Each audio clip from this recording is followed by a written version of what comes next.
Oh, by the way, they say we know better than you how to spend your hard-earned money than you do. And so, during this last General Assembly session, they used fear and angst about the economy to raise your taxes during an economic downturn. Imagine that. Doesn't that bother you? People are losing their jobs. The economy is tanking, and the politicians are raising your taxes in Frankfurt. You know what that means, don't you? The power to tax is the power to control. And so more money for Frankfurt means less money for you. More power for Frankfurt, less freedom for us.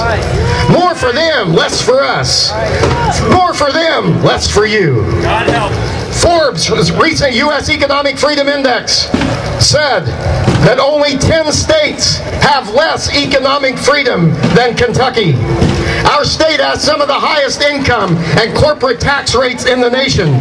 Other states have dumped their income tax and their corporate tax. I say to Frankfurt, we should do the same. Let government do what every family represented here today must do.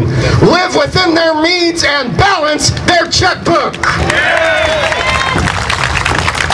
Perhaps then our state will be known for something more than poverty, bourbon, and a horse race in May. The founders of our country believed in the power of the individual and the marketplace to rise to meet the economic challenges of every generation, and they knew the only way to do that was if government was restrained and freedom was unleashed. And so I say today, it's time to tell Washington and Frankfurt, get off our backs and get out of our way. Get off the backs of employers who hire people. Quit raising their taxes. Quit soaking those who create the jobs in this country. How many poor, broke people create new jobs? None. Get off the backs of families by allowing parents to decide where their children attend school. Oh, that may not be popular with the teachers union, but it's popular with the entire union called the United States of America, where 46 states allow parents some kind of choice on where they send their children to school.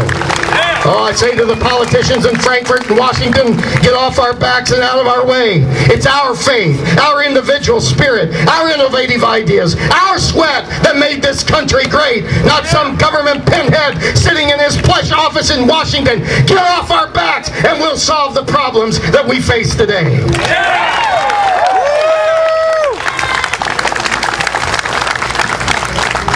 The leftists will be glad to know I'm about done. Thomas Jefferson predicted happiness for Americans if, and I quote, they can prevent the government from wasting the labors of the people under the pretense of taking care of them. In other words, today should be only a beginning. How disappointing it will be if this is it. I mean, this is great, but if this is it, it's going to be disappointing. And so today is a day to begin to take back our future. Take back our state. Take back our country. Today is a day to get and keep the government off of your back and out of your way. And you can experience life as it was meant to be lived. Liberty that allows you to fulfill your own God-given destiny and the pursuit of happiness. That motivation which spurred those early patriots to dump that tea in the Boston Harbor and led to the revolution that led to our freedom and prosperity and independence. Thank God for those early patriots. And I would remind you today, dear friends of liberty, oh, how you need to know, we the people were not created to serve the government. We have a constitution that allowed us to have peace and prosperity longer than any democracy ever had in the world, and that's because we never forgot. We were not created for the government, to serve the government, to bow.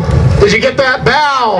at its feet, to cower at its power. Rather, the government was created of, by, and for the people. So we must not succumb to these fear-mongering politicians in faraway places. Instead, may we stand for liberty, just like those patriots did when they boarded that ship and cast that tea into the Boston Harbor, and they took up their arms against the king's taxes and his tyranny. Oh, our fight may not be with swords and muskets and cannons, but it is nevertheless a conflict in which the outcome is serious indeed.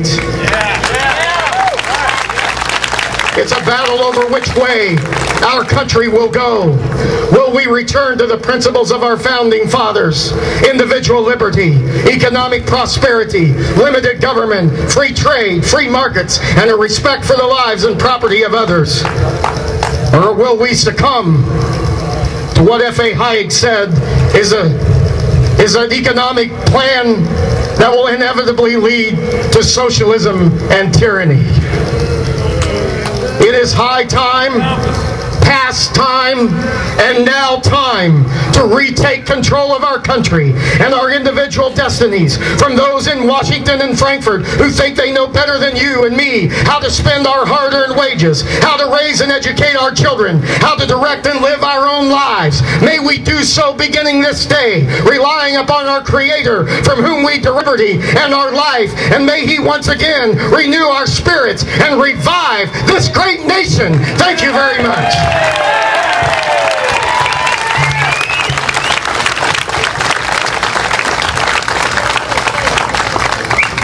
All right, I just thought we'd do that while we were waiting on everybody to get back over here. Folks, I can't tell you today how excited I am to see all of you here. It's been a great day for our country.